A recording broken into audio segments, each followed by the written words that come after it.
Akyat naman tayo ng bundok guys. Oh. Sobrang tutok ng bundok na ito. Punta natin yung mga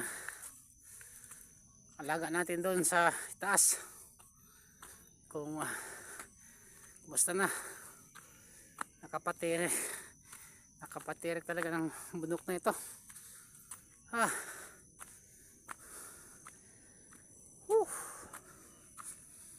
Sobrang tutok.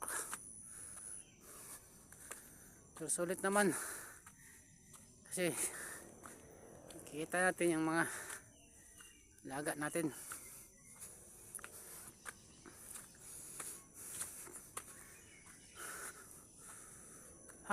Yan patirik.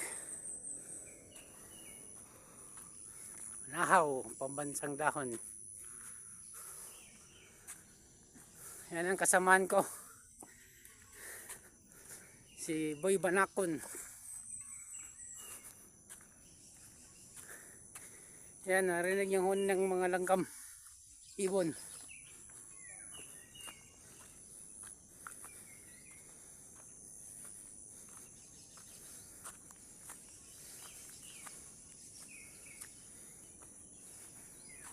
Maraming huni ng mga ibon. Ganyan talaga dito sa bundok.